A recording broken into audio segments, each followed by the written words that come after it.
Amém.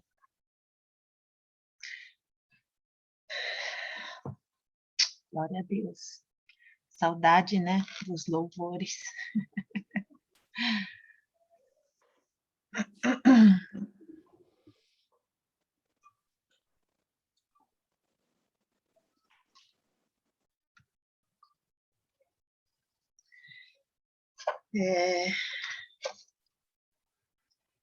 Continuando, né, nossas mensagens.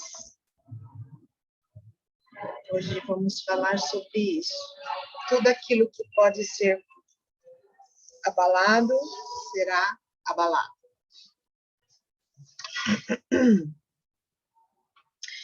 Hebreus 12, 26 e 27.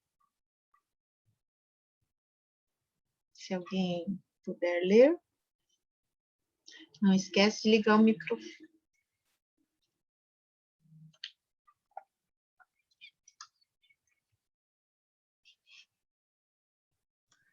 Eu vou ler Hebreus 12, 26 e 27. Naquele tempo, a voz de Deus fez com que a terra estremecesse, mas agora ele prometeu isso. Mais uma vez farei com que trema não somente a terra, mas também o céu. As palavras, mais uma vez, mostram bem que as coisas criadas serão abaladas e mudadas, para que as que não podem ser abaladas continuem como estão. Então, assim, há muitas coisas em nós que não são boas, né? Então, que Deus possa... Não é fácil passar pelos abalos, mas os abalos fixam aquilo que são eternos dentro de nós e aquilo que não são, são removidos, né? São abalados, tá? Então, é isso que a palavra de Deus diz. Então, semana passada, nós vimos como nós podemos estar firmados, né, em Deus, quando a gente tem a palavra revelada em nós. Não só de conhecer, mas de ser uma revelação de Deus, né, na nossa vida, no nosso coração. Tá? Então, Pedro se manteve firme, enquanto os outros se afastaram, se escandalizaram e fugiram, né? Mas Pedro, pela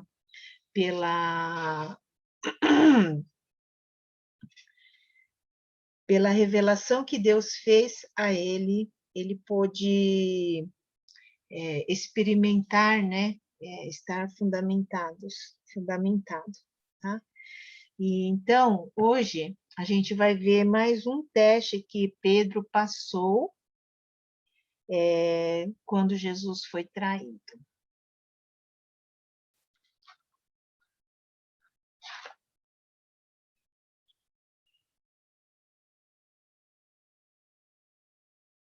Tá meio devagar, gente, minha internet tá ruim. Desculpa. Então, pela palavra revelada, Pedro permaneceu firme. Então, outro teste que Pedro passou foi na noite em que Jesus foi traído. Então, Jesus estava sentado lá com os 12 discípulos e servindo pão e fez essa declaração. Lucas 22, 21 a 22.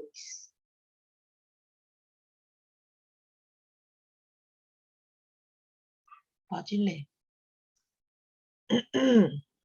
Eu vou ler Lucas 22, 21 a 22. Mas veja, o traidor está aqui sentado comigo à mesa, pois o Filho do Homem vai morrer da maneira como Deus já resolveu. Mas ai daquele que está traindo o Filho do Homem. Mas ai daquele que está traindo o Filho do Homem. Então, vamos dizer assim, que Jesus soltou uma bomba, né, ali no meio dos discípulos. Ele sabia quem iria traí-lo desde o começo, mas era a primeira vez que os discípulos estavam ouvindo isso. Talvez eles ficaram preocupados, eles ficaram pensando, quem é que seria esse que ia trair Jesus? Eles começaram, então, versículo 23 fala que eles começaram a indagar, perguntando quem será que seria, né, essa pessoa.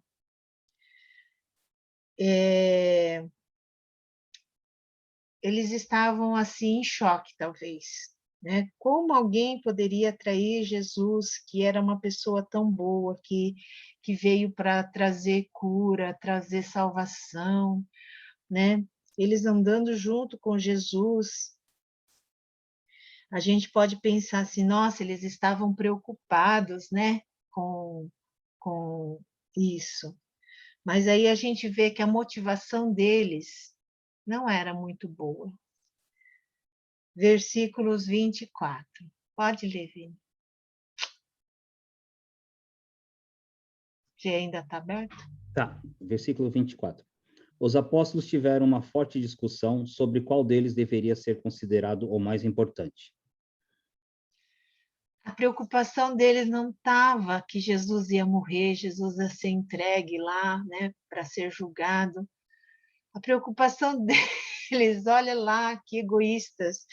A discussão deles era mostrava o coração cheio de orgulho que eles tinham, porque eles queriam saber quem dentre deles era o melhor, era o maior, era o mais importante. Eles não estavam preocupados com Jesus. É tipo assim, é como se fosse os filhos discutindo com quem ia ficar a herança. Não estão preocupados que o pai ou a mãe vão morrer, né? Estão preocupados lá com quem vai herdar a herança. É mais ou menos assim. Eles estavam disputando a posição, né? Já que Jesus vai morrer, vamos ver então quem é o maior depois dele. Essa era a motivação do coração deles. Talvez, deve ter sido, né? Jesus conhece o coração de todo mundo, né? Pensa, se você tivesse lá no lugar de Jesus, talvez você ia ficar ofendido, né? Pô, caramba, andei 3 anos com esses discípulos, tenho que aguentar um monte de coisa desse povo, e ainda, quando eu estou para ter o meu maior sofrimento, eles não estão preocupados comigo. Estão preocupados em quem é o maior no meio deles. Mas você vê, né, como Deus tem misericórdia, como Ele tem paciência, né, com a gente. Porque é um exemplo que Ele mostra com os discípulos, né? Ele não brigou com os discípulos, ele não falou, vão todo mundo para sua casa, que eu não quero mais saber de vocês, porque vocês também não estão entendendo nada, né? Mas Jesus olhou para eles com toda a paciência e falou assim, Lucas 22, de 25 a 27. Alguém pode ler? Bom, eu vou continuar lendo. Então Jesus disse: os reis deste mundo têm poder sobre o povo, e os governadores são chamados de amigos do povo. Mas entre vocês não pode ser assim. Pelo contrário, o mais importante deve ser como o menos importante, e o que manda deve ser como o que é mandado. Quem é mais importante? É o que está sentado à mesa para comer ou é o que está servindo? Claro que é o que está sentado à mesa. Mas entre vocês, eu sou como aquele que serve. Tá? Então, Jesus mostrou como é o reino dele, né? O reino dele não é como reinos deste mundo, que todo mundo quer ser servido, todo mundo quer ser o melhor, o maioral, para poder dominar sobre o outro, né? Mas Jesus diz, olha, quem faz parte do meu reino é diferente. O maior é o menor. E aquele que lidera é aquele que serve. Então, Jesus estava mostrando aquilo que estava dentro do coração deles, mas aquilo que para qual ele veio, né? Então, então ele estava explicando isso para eles. Então, depois de um tempinho, Jesus trata com Pedro, né? Pedro, ele teve muitas revelações de quem Jesus era, mas ele ainda não estava andando no caráter e na humildade de Jesus Cristo, né? Ele ainda estava, vamos dizer assim, se apoiando na força dele, né?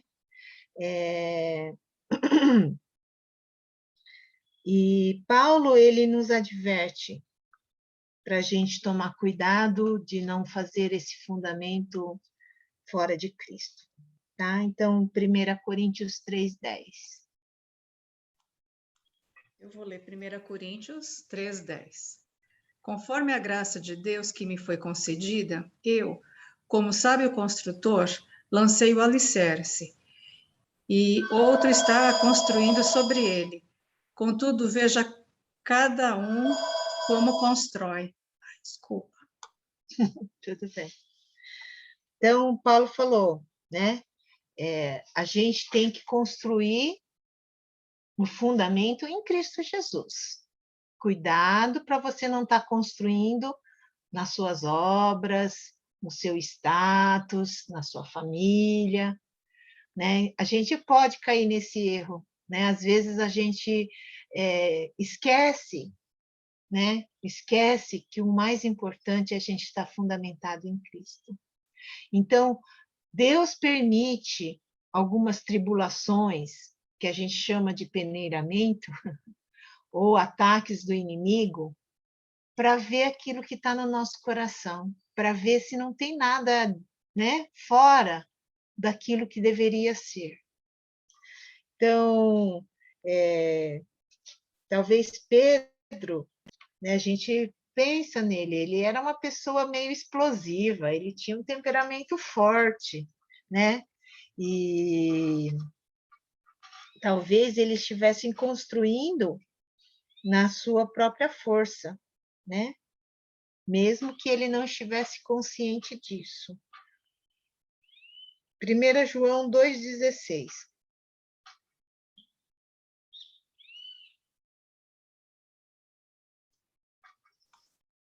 1 João 2,16. Nada que é deste mundo vem do Pai. Os maus desejos da natureza humana, a vontade de ter o que agrada aos olhos e o orgulho pelas coisas da vida, tudo isso não vem do Pai, mas do mundo. Uhum. Então, o orgulho, essa soberba, né, da vida, essa coisa de se sentir conquistador, né? Eu tenho isso, eu posso isso, eu sou assim. Então, isso são coisas deste mundo, não vem de Deus, né? Porque aqueles que são de Deus são humildes. Ezequiel 28 fala como que Lúcifer caiu. Ezequiel 2, versículos 11 a 19. Se a gente não deixar Deus tratar, tirar esse orgulho, esse orgulho vai nos destruir, assim como fez com Lúcifer, que era um querubim, né? Servia a Deus diretamente. Pode ler. Peraí, Ezequiel 28, né? Desculpa. Comi o 8. É que o 2 não tem. Hã? O 2 não tem. Desculpa, é 28. Pensa assim, eu Não estava tem fazendo nada. de noite. Não, mas é que Comi. você já tinha falado, Ezequiel 28, mas só que... Só pus o 2, né? Vou ler então, vai. Ezequiel 28, de 11 a 19. O Senhor falou comigo outra vez, ele disse: Homem mortal, cante uma canção de tristeza por causa do fim que o rei de Tiro vai ter. Diga-lhe que eu, o Senhor Deus, digo isso. Você era um exemplo de perfeição, como era sábio e simpático. Você vivia no Éden, o jardim de Deus, e usava pedras preciosas de todo tipo, rubis e diamantes. topázio, berilo, ônix e jaspe, safiras, esmeraldas e granadas. Você tinha joias de ouro que foram feitas para você no dia em que foi criado. Eu fiz de você um anjo protetor, com as asas abertas. Você vivia no meu monte santo e andava pelo meio das pedras brilhantes. A sua conduta foi perfeita desde o dia em que foi criado, até que você começou a fazer o mal. Você ficou ocupado, comprando e vendendo, e isso o levou à violência e ao pecado. Por isso, anjo protetor, eu o humilhei e expulsei do monte de Deus, do meio das pedras brilhantes. Você ficou orgulhoso por causa da sua beleza, e a sua fama o fez perder o juízo. Então, eu o joguei no chão a fim de servir de aviso para os outros reis. Você foi tão desonesto nas compras e vendas que os seus lugares de culto foram profanados. Por isso, pus fogo na cidade e a queimei completamente.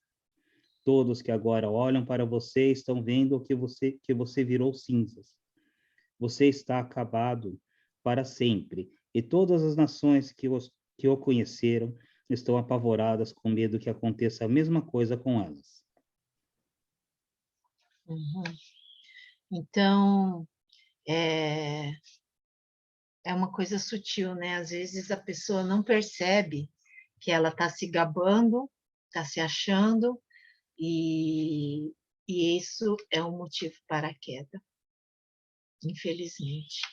Porque quando você confia, tem essa autoconfiança, né? Você só olha para si mesmo, você não consegue ouvir a Deus, e aí acaba sendo mesmo motivo para ser afastado. Lúcifer era o querubim, era um dos anjos que estavam mais perto de Deus. E nem assim, foi livre, vamos dizer assim, desse pecado, né? E agora, o que Jesus então diz para Simão Pedro? Lucas 22, 31 e 32.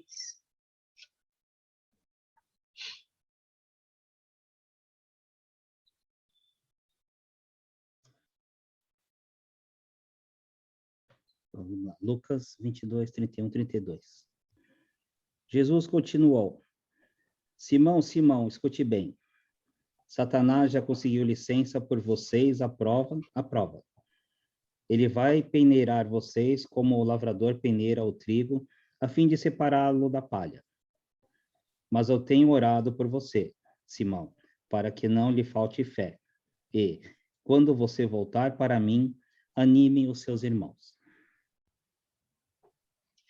Então, a palavra aqui que Jesus usa é: Satanás vos reclamou para vos peneirar como trigo. Então, Satanás pediu permissão para peneirar a Pedro.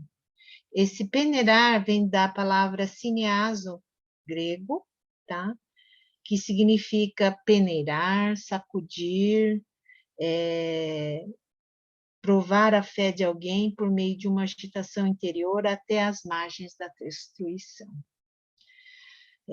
Talvez, se fosse uma igreja pentecostal, eu ia dizer assim, não, né? Não, vamos expulsar o diabo da sua vida e vamos repreender, vamos amarrar, né, todas as forças do mal para que você não possa ser atacado. Mas Jesus não fez isso. Jesus não fez essa oração. Ele não falou assim, arreda de mim, Satanás. Ele não fez essa oração. Mas Jesus fala para Pedro que ele orou por ele para que a fé dele não fosse fraquejada nesse momento de prova. Eu roguei para que você ficasse firme, mesmo no meio dessas provas. Porque o orgulho estava entrando no coração de Pedro, né? Pedro falou assim, eu vi, estava lá no monte, eu vi Jesus lá transfigurado, ele brilhava, eu vi Moisés, eu vi Elias junto com Jesus. Eu fui o que fiz aquela declaração maravilhosa que Jesus falou: olha, Deus te revelou, né? Então, eu andei. Ninguém andou nas águas com Jesus, mas eu andei. Eu afundei, mas eu andei. Entende? De certo, o coração de Pedro já estava cheio de si mesmo, né? Ele deu muitos acertos, mas ele também deu os erros dele.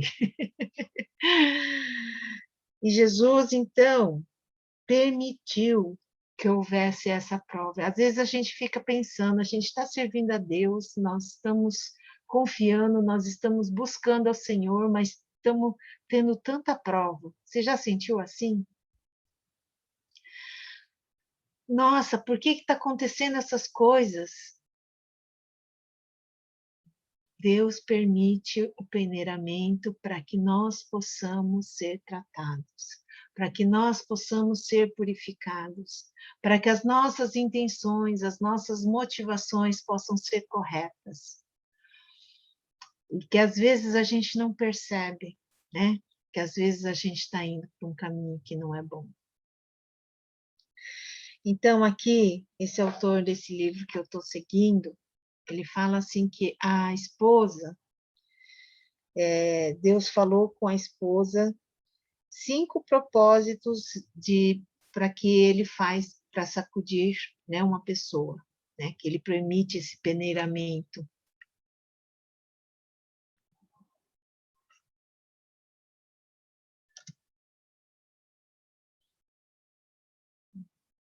Não vai? Então, primeiro, Deus permite esse peneiramento, essa talvez alguma dificuldade, uma batalha, para te levar mais perto dos seus fundamentos, para que a sua vida tenha um aprofundamento, que você fique mais firme, tá? Então Deus sacode, parece que não tem lógica, né? Para que você fique mais firme, para também retirar aquilo que está morto. Às vezes tem coisas que a gente vai acumulando, tem idolatrias no nosso coração, tem pessoas e tem coisas que a gente torna mais importante do que Deus. Então Deus precisa retirar. E é através dessas tribulações, desse peneiramento, dessas dificuldades, dessas talvez algumas angústias, que Ele permite para poder tirar aquilo que está morto. Também para colher aquilo que está maduro, para ver florescer, né? Para ver a gente crescer. Então, também para despertar. Às vezes a gente pode estar cegado, às vezes a gente pode estar acomodado, então a gente precisa desse despertamento. Então, às vezes, Deus dá um choque na nossa vida, né? E quinto, para poder unificar ou misturar de modo que não possa mais ser separado. Então, ele faz com que qualquer pensamento ou atitude do nosso coração que possa estar ligado com o egoísmo ou orgulho e seja transformado, seja refinado. Então, esse abalo na vida de Simão Pedro fez com que a confiança que ele tinha nele mesmo acabasse.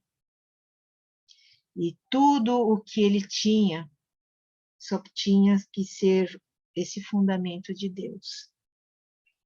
Ele precisava ser despertado para ver sua verdadeira condição, tirar aquilo que estava morto no seu coração e os frutos maduros poderem ser colhidos, para que ele possa cada vez estar mais perto do seu verdadeiro fundamento, que é o Senhor. Pedro não sabia, né? E mesmo assim, olha só, ele respondeu assim para Jesus: Senhor, mas eu estou pronto até para morrer, ir para a prisão com o Senhor ou até morrer. Não foi de Deus essa palavra. Foi da precipitação de Pedro achar que ele podia, que ele conseguia na força dele. E às vezes a gente faz assim: não, Senhor, eu vou ficar com o Senhor até o fim da minha vida. Aí vem uma desgraça na sua vida e você fala: Senhor me abandonou. Não consigo mais acompanhar o Senhor. E daquela declaração maravilhosa que você ia permanecer firme, você esquece, porque estava na sua força. E aqui, alguns ficam pensando assim, que Simão, né, ou Pedro, era só assim, impulsivo, ou só falava da boca para fora. Mas quando Pedro estava lá no jardim, quando né, o Sinédrio foi lá prender Jesus, Pedro, ele foi o único que desembanhou a sua espada e cortou a orelha do servo do sumo sacerdote. Estava em menor número, né? O inimigo estava em maior número, mas Pedro teve coragem de enfrentar. Ele era forte, mas era a força dele mesmo, né? A gente não vai ler, tá? Está lá em João 18:10. E aí, Jesus falou, né, profetizou que, mesmo que Simão tinha declarado que ele estava pronto para morrer por Jesus, Jesus falou assim: você vai me negar 3 vezes.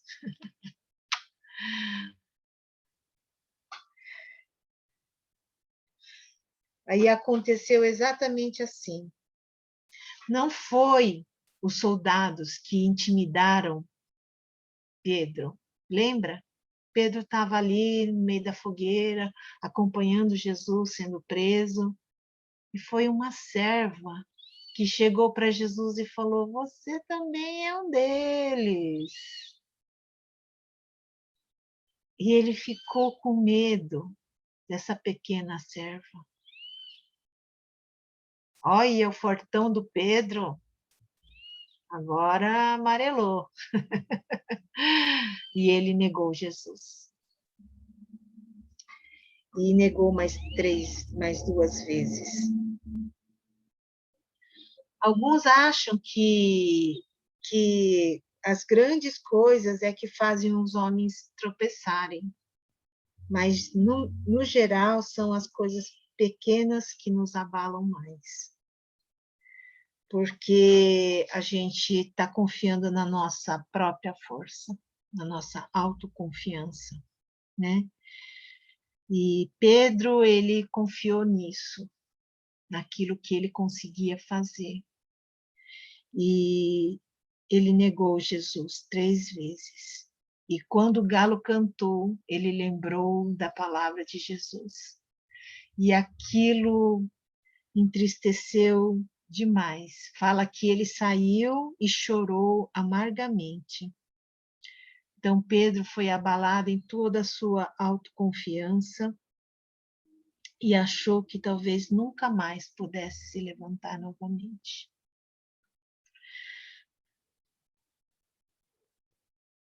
Ai, gente, coloquei errado.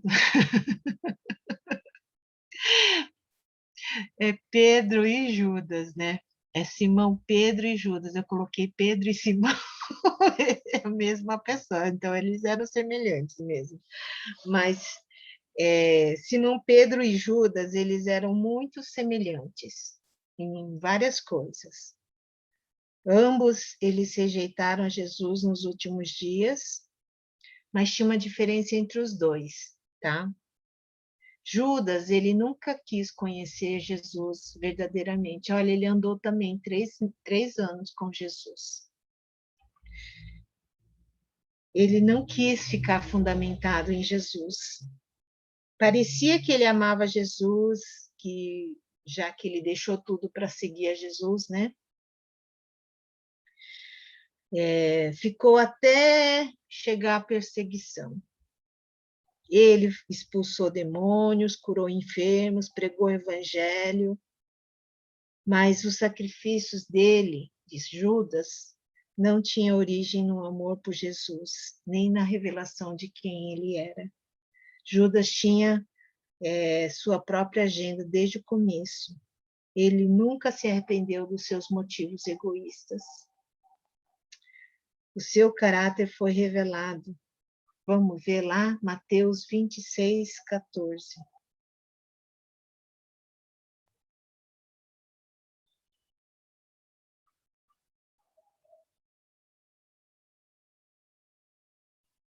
Mateus 26, 14.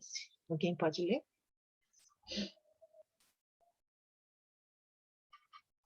Eu vou ler. Mateus 26, 14.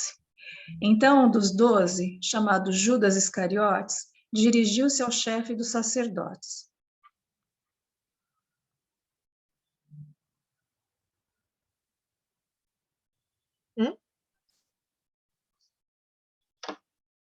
Mateus 26, 14. É isso? Mas aqui ele está citando outra coisa. E tem um 25 também, não é? Tem o 25 também. Eu só li o 14. É que ele cita aqui o 15. Por que ele coloca 14? Desculpa, então lê o 15.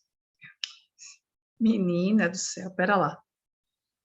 E lhes perguntou: o que me darão se eu entregar a vocês? E fixar o preço de 30 moedas de prata. Tá? Então, o motivo era disso. Ele queria receber alguma coisa. Né? Então, o motivo do coração de Judas sempre foi ligado ao dinheiro. Agora, o versículo 25 fala o que ele fazia.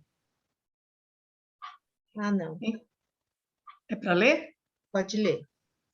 Então, Judas, que haveria de traí-lo, diz: com certeza não sou eu, mestre.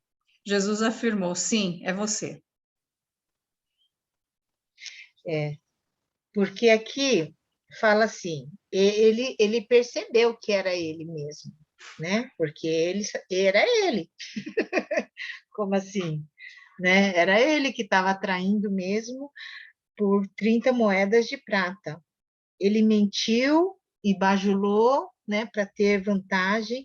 Ele tirava dinheiro do caixa do ministério de Jesus para seu uso pessoal. Então, está aí, em João 12, 4 a 6.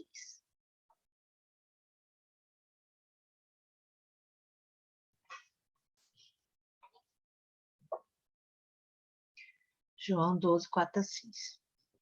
Bom, João 12, de 4 a 6. Mas Judas Iscariotes, o discípulo que ia trair Jesus, disse: este perfume vale mais do que 300 moedas de prata. Por que não foi vendido e o dinheiro dado aos pobres? Judas... não, desculpa. Aos 6. Pode ler. Judas disse isso, não porque tivesse pena dos pobres, mas porque era ladrão. Ele tomava conta da bolsa de dinheiro e costumava tirar do que punham nela. Uhum. Então, aqui revela, né, que ele tinha aquela parede bonitinha, né, porque aí, nessa situação, ele falou, mas vale mais dar o dinheiro, né, para alimentar os pobres, assim, tem aquela aparência de boa, mas a intenção é que aí ele não ia conseguir ter o lucrinho dele, né, porque ela derramou aos pés de Jesus, ela não pensou no que dava mais lucro, vamos dizer assim, porque o interesse dela era oferecer para Deus, e no coração de Judas já tinha esse desejo sempre de tirar vantagem daquele dinheiro que ele coletava, que era para os pobres, que era, né, para fazer a obra de Deus, mas ele usava para si mesmo. Então, ele nunca conheceu verdadeiramente o Senhor Jesus, tá?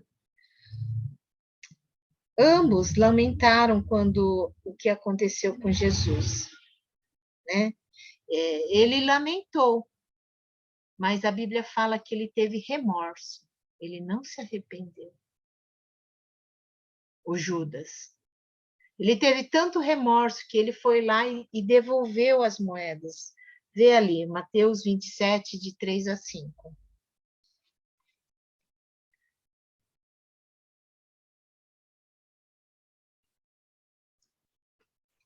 Mateus 27, de 3 a 5. Quando Judas, o traidor, viu que Jesus havia sido condenado, sentiu remorso e foi devolver as 30 moedas de prata aos chefes dos sacerdotes e aos líderes judeus, dizendo: Eu pequei, entregando à morte um homem inocente. Eles responderam: O que é que nós temos com isso? O problema é seu. Então Judas jogou o dinheiro para dentro do templo e saiu. Depois foi e se enforcou. Uhum. Ele estava cheio de remorso, sabia que havia pecado, mas ele não conheceu a Cristo. Ele não tinha entendimento daquilo que ele tinha feito, de quem ele tinha traído. Ele só disse que traiu o sangue inocente. Se ele tivesse conhecido Cristo como Simão Pedro conhecia, ele teria voltado e se arrependido, conhecido a bondade do Senhor, ele não ia cometer o suicídio. Quem comete suicídio, novamente, está revelando que é independente da graça de Deus, né? Não conhece o amor e a graça de Deus. O abalo que revelou quem Judas era não tinha fundamento, mesmo que ele seguiu o mestre por 3 anos. Então, a gente vê dentro da igreja muitos convertidos que faz essa oração de arrependimento, né? Que vai para a igreja, que até se tornam ativos na obra, estuda a Bíblia, mas às vezes não conhece verdadeiramente a Cristo. E quando acontece alguma coisa muito grave, eles acabam ficando ofendidos. E não só com as pessoas, mas com Deus. E acabam se afastando. E falam até, né, que Deus nunca fez nada para eles.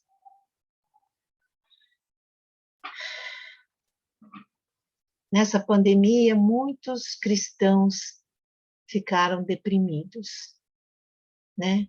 Chateados pelas situações ou por ver pessoas queridas, entes queridos, familiares, serem acometidos pela essa doença e mortos, e acabaram se ofendendo e afastando-se de Deus. Marcos 4, 16, 17 fala que as pessoas que não têm raízes profundas acabam se escandalizando com facilidade e acabam sucumbindo. Vamos ler essa passagem?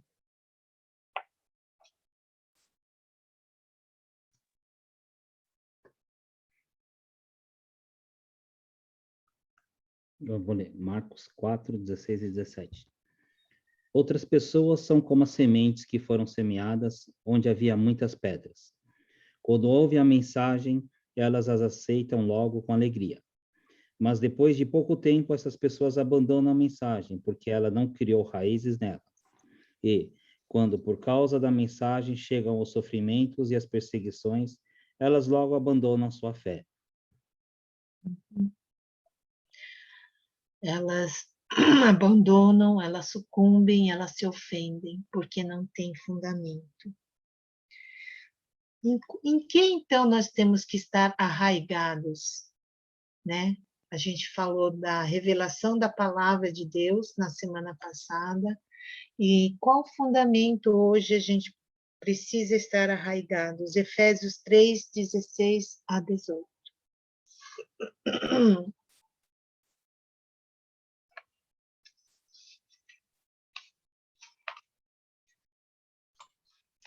Efésios 3, 16 a 18. Oro para que, com as suas gloriosas riquezas, ele os fortaleça no íntimo do seu ser com poder, por meio do Espírito, para que Cristo habite no coração de vocês mediante a fé. E oro para que, estando arraigados e alicerçados em amor, vocês possam, juntamente com todos os santos, compreender a largura, o comprimento, a altura e a profundidade.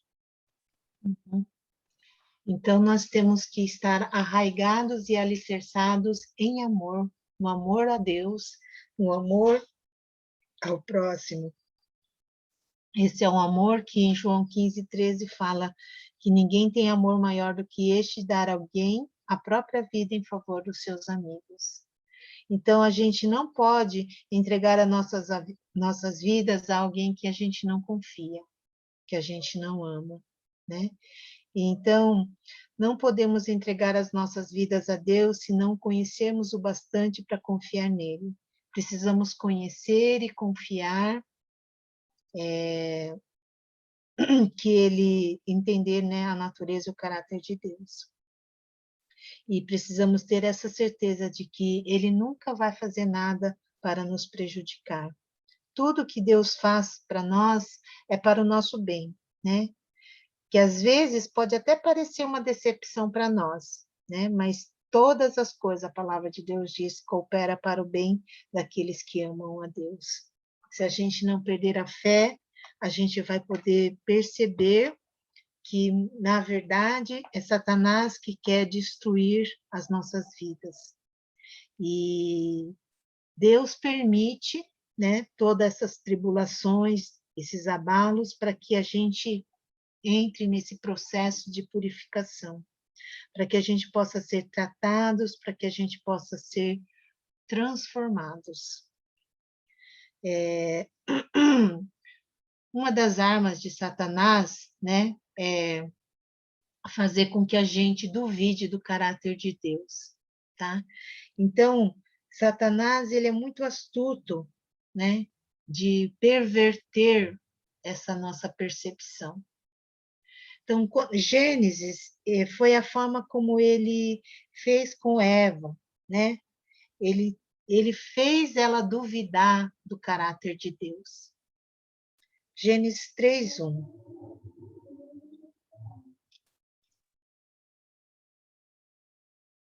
Eu vou ler Gênesis 3:1.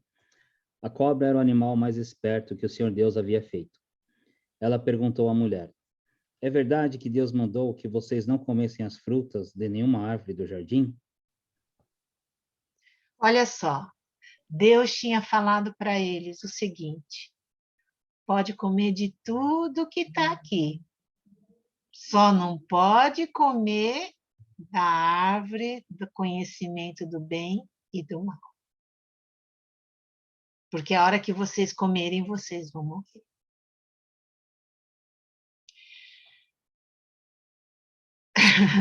Percebeu como Satanás perverteu?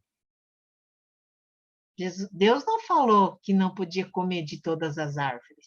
Era só de uma. As outras todas eles podiam comer.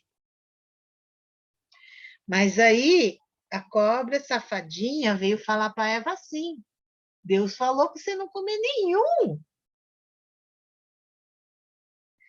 né? E fez a Eva duvidar se Deus era bom. Então, a serpente, ela distorceu, né? E fez com que a mulher pudesse ver de uma forma diferente, dizendo assim: olha, Deus realmente não se importa com vocês. Por que que ele não está deixando que vocês comam de uma coisa que é tão bom, que vocês vão ter conhecimento? Deus não ama vocês. Ele não é bom. porque senão ele deixava vocês comerem. 1 Coríntios 15, 56.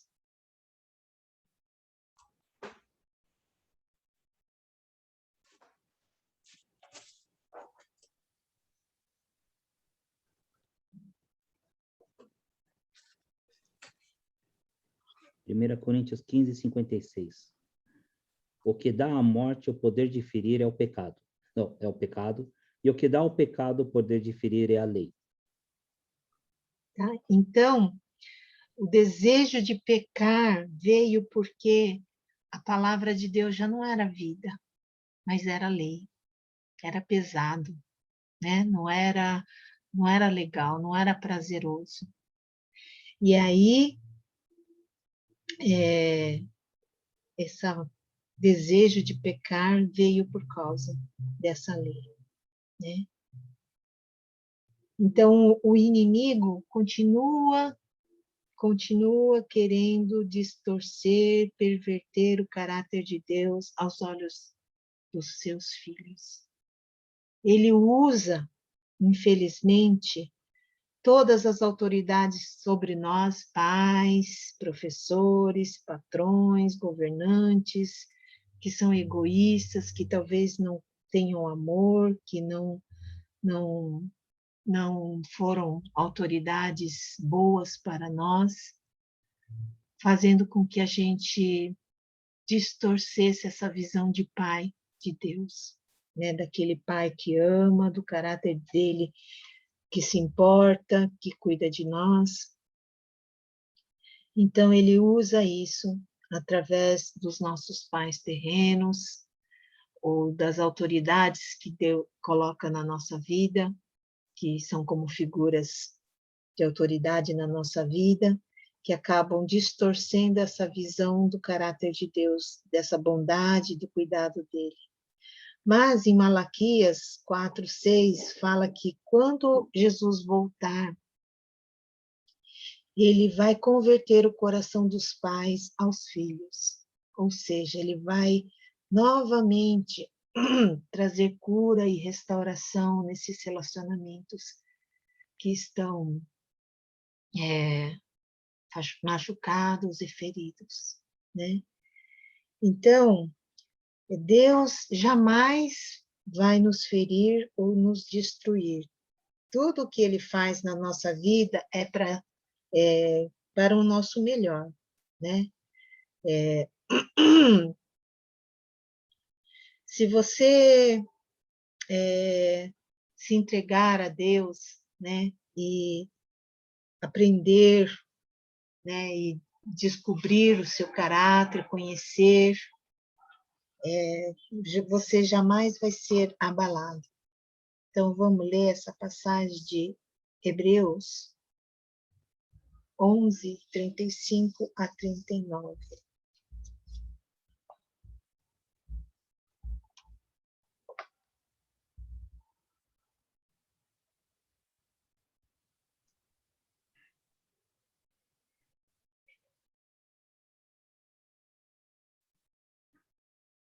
Hebreus 11, 35 a 39. Pela fé, mulheres receberam de volta os seus mortos, que ressuscitaram.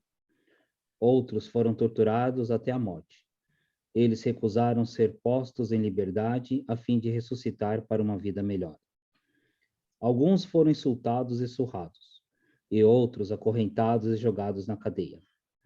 Outros foram mortos a pedradas, outros cerrados pelo meio, e outros mortos pela espada. Andaram de um lado para outro vestidos de pele de ovelha e de cabras. Eram pobres, perseguidos e maltratados. Andaram como refugiados pelos desertos e montes, vivendo em cavernas e em buracos na terra. O mundo não era digno deles. Porque creram, todas essas pessoas foram aprovadas por Deus, mas não receberam o que ele havia prometido.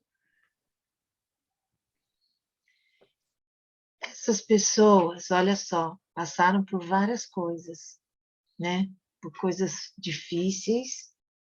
Alguns foram apedrejados, outros foram açoitados, alguns foram cerrados ao meio. Alguns foram provados, alguns foram mortos a fio da espada, muitos andaram peregrinos,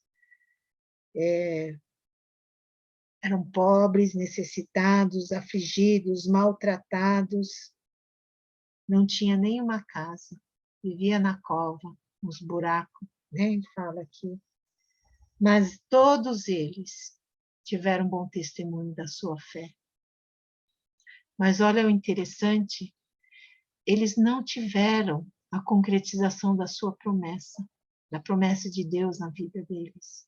Eles creram, confiaram, sofreram, e mesmo não recebendo ou vendo o cumprimento da promessa, eles continuaram fiéis, continuaram firmes com Deus.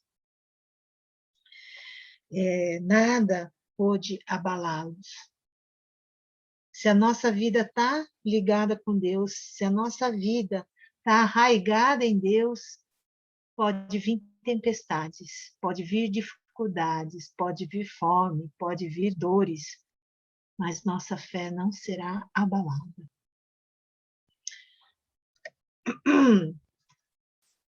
Então, Pedro, ele já não podia mais de se gabar, porque ele era grande, mas ele viu que ele não tinha força suficiente, ele foi humilhado e ele aprendeu o que era a graça de Deus.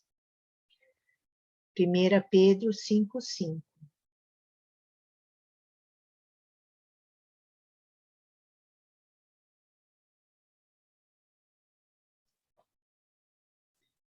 Pedro 5:5. E vocês, jovens, sejam obedientes aos mais velhos, que todos prestem serviços uns aos outros com humildade, pois as escrituras sagradas dizem: Deus é contra os orgulhosos, mas é bondoso com os humildes. Uhum. Então, Pedro experimentou isso, por isso ele podia declarar essas palavras, né? Ele não mais era orgulhoso daquilo que ele era, mas ele experimentou a graça de Deus. Ele quase desistiu, né? Mas aí, quando o anjo veio para Maria Madalena no túmulo, ele falou assim: vai, diz aos seus discípulos, e olha só que interessante. Ele fala assim: e a Pedro? Fala para ele ir lá para Galiléia, que lá vocês vão ver Jesus novamente. Então, o anjo precisou citar o nome de Pedro, porque ele estava quase para naufragar na fé, estava quase desistindo, estava desanimado. E ele foi novamente restaurado, né? Ali na praia. Então, quando Jesus chega para Pedro, pergunta se ele o ama, e na mesma forma, né? 3 vezes Pedro negou, 3 vezes Jesus fez ele declarar que ele o amava. Foi a restauração de Jesus na vida de Pedro, né? E aí, depois disso, ele se tornou aquele Pedro que enfrentava corajosamente as pessoas que foram responsáveis pela morte de Jesus. E ele, então, proclamou a ressurreição de Jesus Cristo. E agora não era mais uma serva, mas era um conselho, né? Era as pessoas mais importantes, e mesmo assim ele teve ousadia para fazer essa declaração e proclamação de quem Jesus era. A história fala que Pedro foi crucificado de cabeça para baixo depois de muitos anos de fiel serviço a Deus, porque ele disse que ele não era digno de morrer da mesma forma que seu mestre. Ele não tinha mais medo, ele foi uma pedra que foi construída sobre um fundamento sólido da rocha. Então, as provações dessa vida vai trazer luz para aquilo que está no seu coração e ver se você está ofendido com Deus. Se você tiver, você vai ficar mais amargo. Se você não se ofender no meio das tribulações, então você vai se tornar mais forte. Se você passar no teste das provações, as suas raízes se aprofundarão ainda mais. Se você fracassar, então você vai ficar cheio de amargura e ofendido. Eu não sei se alguém aqui está passando por alguma luta, por alguma prova. Não é que Deus te abandonou, mas Deus está provando aquilo que está no seu coração, aquilo que precisa ser tirado, aquilo que precisa ser tratado. Então, não sucumbam, não desanimem, né? Porque Deus nos ama e se Ele está permitindo isso é porque Ele quer vê-lo crescer, Ele quer vê-lo transformado, Ele quer ver sermos fortalecidos. Amém? Vamos orar?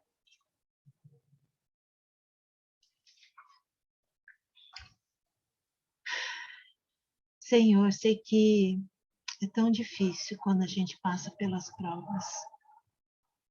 Muitas vezes a gente se sente só, a gente se sente injustiçados, muitas vezes nos sentimos até amedrontados e desconfiados. Mas obrigada, Senhor, porque o Senhor permite para que nós possamos ser tratados, para que nós possamos ser purificados, para que nossas intenções e motivações possam estar corretas diante do Senhor. Então, perdoa-nos, ó Deus, quantas vezes somos tão orgulhosos, achando que a gente tem força em nós mesmos, quando devemos confiar e nos entregarmos a Ti. Continua a Tua obra nas nossas vidas, continua a nos transformar, continua a nos melhorar, ó Deus. Fortalece a nossa fé, para que não sejamos abalados no meio das tribulações. Abençoe cada um, Senhor, nesse tempo de espera, de incerteza quanto ao futuro, quanto ao que virá, que a gente possa confiar em Ti. É o que eu te peço, Deus, em nome de Jesus. Amém. Então, vou dar a bênção.